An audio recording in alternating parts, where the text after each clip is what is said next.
வணக்கம். திசைகளின் 5 மணி செய்திகள். My card அட்டையை மாற்றிக்கொள்வதற்கு வார இறுதி நாட்களில் செயல்படுகிறது JPN. கோலாலம்பூர் மாநகரில் உள்ள அனைத்து UTC மையங்களிலும் மக்கள் சேதமுற்ற தங்கள் மை கார்டு அட்டையை மாற்றிக்கொள்வதற்கும் அதனை புதுப்பித்துக் கொள்வதற்கும் தேசிய பதிவு இலாக்காவான JPN தனது முகப்பிடங்களை வார இறுதி நாட்களில் திறந்துள்ளது. மானியத்திற்குரிய பெட்ரோல் RON 95 எரிபொருளை வாங்குவதற்கு மக்கள் தங்கள் மை கார்டு அட்டையை பயன்படுத்தும் முறை விரைவில் அமல்படுத்தவிருக்கும் வேளையில் சேதமுற்ற தங்களின் மை கார்டு அட்டையை மாற்றிக்கொள்ள அதிகமானோர் வார விடுமுறை நாட்களை பயன்படுத்தி வருகின்றனர். வார நாட்களில் விடுமுறை கிடைக்காதவர்கள் அல்லது விடுமுறை எடுக்க வேண்டிய அவசியம் இல்லாத நிலையில் வார இறுதி நாட்களை மை கார்டு அட்டையை மாற்றிக்கொள்ள சனி ஞாயிற்றுக்கிழமைகளை மக்கள் நல்ல முறையில் பயன்படுத்தி வருவது UTC மையங்களில் மேற்கொள்ளப்பட்ட ஆய்வில் தெரியவந்தது.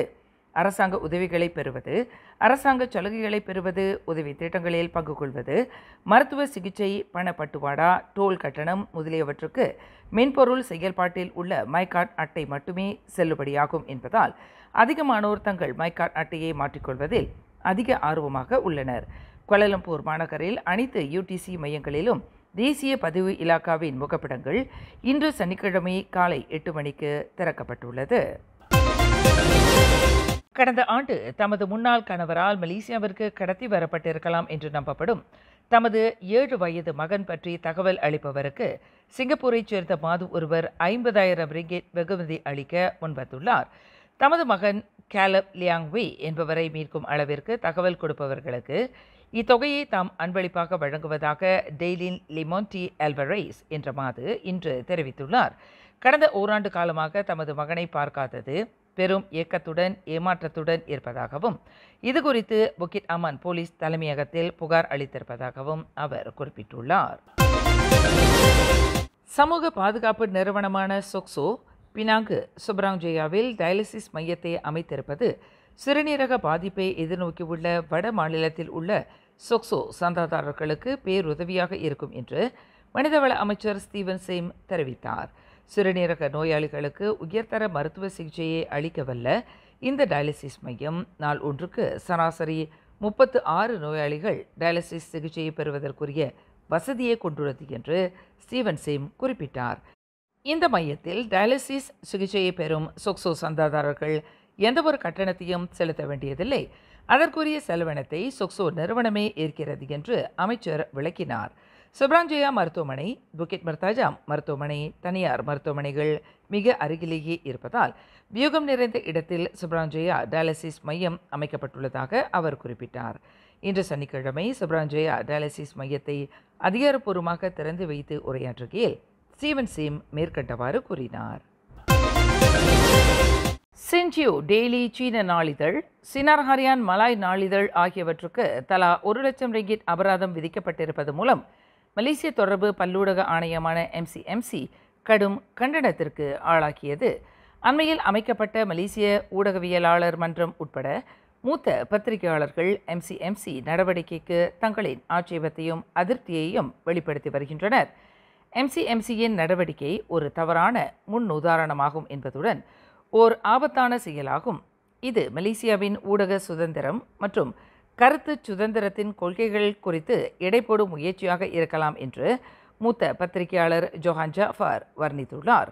அரசாங்கத்திற்கு எதிரான விமர்சனங்களையும் மாறுபட்ட கருத்துக்களையும் சகித்துக் கொள்வதற்கு திறன் இல்லை என்பதை போல் ஒரு தோற்றத்தை MCMC ஏற்படுத்துகிறது. இது பத்திரிகை சுதந்திரத்திற்கு பிரதமரை வெளிப்படுத்திய நிலைப்பாட்டிற்கு முரணாக உள்ளது என்று தோக்கோ விருதை பெற்ற தலையாய பத்திரிகையாளரான ஜோஹான் ஜாஃபர் கூறுகிறார். ஒரு பத்திரிகையை அல்லது ஊடக தளத்தை நிர்வகிப்பதில் தவறுகள் நிகழலாம். ஊடகத்துறையில் தவறுகள் என்பது தவிர்க்க இயலாத ஒன்றாகும். டிஜிட்டல் தொழில்நுட்பமும் AI வரவும் ஒரு பிளேட் கத்தியில் இருக்கும் 2 முனைகள் போன்றதாகும். நமது முன்னேற்றத்திற்கான நன்மைகள் எவ்வளவு உள்ளதோ அதே போன்று அதில் உள்ள ஆபத்துக்களையும் நாம் புரிந்து கொள்ள வேண்டும். அத்தகைய தவற்றின் மூலம் நம்மை திருத்திக் கொள்வதற்கு ஒரு வாய்ப்பு வழங்கப்பட வேண்டும். முழுமையற்ற ஜலூர் கமிலாங் கொடியை பிரசுரித்ததற்கு AI தொழில்நுட்பத்தில் நேர்ந்த தவறு என்பதை சின்ஜியூ டெய்லி சீன நாளிதழ் தெளிவாக விளக்கிவிட்டது. அதற்கான பகிரங்க மன்னிப்பையும் கேட்டுக்கொண்டது. பொறுப்பாசிரியரையும் இடைநீக்கம் செய்துவிட்டது. இந்நிலையில் வேறு அரசு இலாக்காக்களை காட்டிலும் MCMC இந்த பிரச்சனையில் தீவிர கவனம் செலுத்தியதும் அதிகப்படியான அபராத தொகையையும் விதித்திருப்பது விந்தையாக உள்ளது. புதிய தொழில்நுட்பத்தில் தீவிர உஷார் நிலையிலும் நம்மை மீறி நிகழக்கூடிய தொழில்நுட்ப தவறுகளை எம்சிஎம்சி புரிந்து கொள்ள வேண்டும் என்று ஜோஹான் ஜாஃபர் வலியுறுத்தி உள்ளார். தற்போது தொடர்புத்துறை அமைச்சராக பொறுப்பேற்றிருக்கும் டத்தோ ஃபமி ஃபட்சேல் கூட்டரசு பிரதேசத்திற்கான பிரதமர் துறை அமைச்சராக நியமிக்கப்பட வேண்டும் என்று அம்னோ பரிந்துரை செய்துள்ளது. இவ்வாண்டு இறுதியில் நடைபெறலாம் என்று எதிர்பார்க்கப்படும் அமைச்சரவை சீரமைப்பில் லம்பா பந்தாய் நாடாளுமன்ற உறுப்பினரான டத்தோ ஃபமி அப்பொறுப்புக்கு நியமிக்கப்பட வேண்டும் என்று கூட்டரசு பிரதேச அம்னோ தொடர்பு குழுவின் தகவல் பிரிவு தலைவரான டத்தோ குலாம் முசஃபர் வலியுறுத்தியுள்ளார்.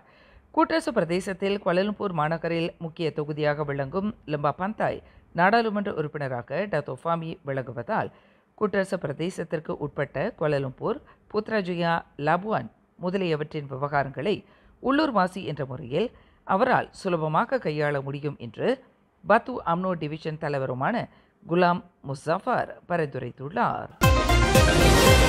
கோலாலம்பூர் பண்டாபாரு ஸ்ரீபட்டாலிங் பகுதியில் உள்ள ஓர் ஆடம்பர அடுக்குமாடி வீட்டில் 27 வயது பெண் ஒருவர் இறந்த நிலையில் நேற்று கண்டுபிடிக்கப்பட்டார். அந்த வீட்டில் வாடகைக்கு இருந்த பெண்ணை தொடர்பு கொள்வதில் வீட்டின் உரிமையாளர் தோல்வி கண்டதை தொடர்ந்து வீட்டிற்கு சென்று பார்வையிடுமாறு அந்த ஆடம்பர அடுக்குமாடி வீடமைப்பு பகுதியின் பாதுகாவலர் கேட்டுக்கொள்ளப்பட்டுள்ளார். பாதுகாவலர் ஒருவர் அந்த வீட்டின் அருகில் சென்று பார்த்தபோது வீட்டிலிருந்து துர்நாற்றம் வீசுவதைக் கண்டு வீட்டின் உரிமையாளருக்கு தெரியப்படுத்தியதாக பிரிக்ஃபீல்ட்ஸ் மாவட்ட போலீஸ் தலைவர் ஹூ சாங் ஹோக் தெரிவித்தார். போலீசுக்கு தகவல் தெரிவிக்கப்பட்ட பின்னர் வீட்டின் கதவு உரிமையாளரை கொண்டு திறக்கப்பட்டு உள்ளே சென்று பார்த்தபோது அந்த பெண் வீட்டின் குளியல் அறையில் இறந்து கிடந்தது கண்டுபிடிக்கப்பட்டது. அவரின் உடல் கிட்டத்தட்ட அழுகிவிட்டதாக ஹூ சாங் ஹோக் குறிப்பிட்டார். இவ்வாண்டு முற்பகுதியில் தனி ஒரு நபராக வசித்து வந்த அந்த பெண் வீட்டில் இருந்தவாறு ஆன்லைன் மூலம் துணிகளை விற்பனை செய்து வந்ததாக தெரிய வந்துள்ளது. அந்த பெண்ணின் இறப்பை திடீர் மரணம் என்று போலீசார் வகைப்படுத்தியிருப்பதாக அவர் மேலும் கூறினார். இந்த நாட்டில் உள்ள பல ஆலயங்களின் விசேஷங்கள், குறிப்பாக ஆலய கும்பாபிஷேகங்களை நடத்த உள்நாட்டு அர்ச்சகர்கள் தலைமையில் வழி நடத்தப்பட வேண்டும் என்று பேரா மாநில இந்திய விவகாரங்களுக்கான ஆட்சிக்குழு உறுப்பினர் சிவனேசன் வலியுறுத்தி உள்ளார். பேரா மாநிலத்தில் உள்ள ஆலயங்களில் கும்பாபிஷேகங்கள் நடத்த போதிய அர்ச்சகர்களின் ஆள்பலம் உள்ளது என்று இந்து அர்ச்சகர்கள் சங்கம் தம்முடைய கவனத்திற்கு கொண்டு வந்துள்ளதாக சிவனேசன் குறிப்பிட்டார். நாட்டில் உள்ள ஆலயங்களில் அர்ச்சனைகள், சமய காரியங்களை நடத்த போதிய அனுபவம் பெற்ற அர்ச்சகர்கள் நிறைய பேர் உள்ளனர்.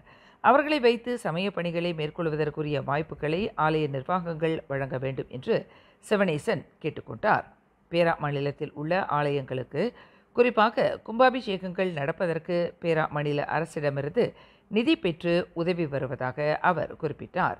கும்பாபிஷேக நிகழ்வுகளுக்கு இந்தியாவில் இருந்து வரவழைக்கப்படும் அர்ச்சகர்களுக்கு ஆலயங்கள் அதிகமான நிதிகளை வழங்குவதற்கு பதில் குறைந்த செலவில் உள்நாட்டு அர்ச்சகர்களை வைத்து கும்பாபிஷேகங்களை நடத்தலாம் என்று சிவனேசன் ஆலோசனை கூறினார்.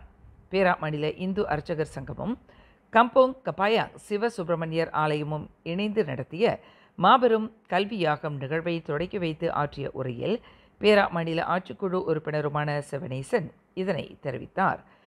பேரா மாநிலத்தில் சிறப்பான முறையில் சமய பணிகளை நடத்தி வரும் இந்து அர்ச்சகர் சங்கம் தமிழ் பள்ளி மாணவர்களுக்கு மாபெரும் கல்வி யாகத்தை நடத்தியிருப்பதுடன் 12 தமிழ் பள்ளிகளுக்கு நிதியை வழங்கியுள்ளது. அர்ச்சகர் சங்கத்திற்கு 25,000 ரிங்கிட் நிதியை வழங்குவதாக சிவனேசன் அறிவித்தார். இந்த நிகழ்வில் முன்னதாக தலைமையுரை ஆற்றிய பேரா இந்து அர்ச்சகர் சங்க தலைவர் தினேஷ்குமார், தமிழ் பள்ளிகள் மற்றும் ஆலயங்கள் தொடர்ந்து நிலைநாட்ட எதிர்கால மாணவர்களின் பங்களிப்பு அவசியமாக விளங்குகிறது என்றார். மேலும் செய்திகளை தெரிந்து கொள்ள கீழே இருக்கும் பெல் பட்டனை அழுத்துங்கள். உங்கள் மகிழ்ச்சியை வெளிப்படுத்த லைக் மற்றும் ஷேர் செய்யுங்கள். தொடர்ந்து திசைகளோடு இணைந்திருக்க சப்ஸ்கிரைப் செய்யுங்கள்.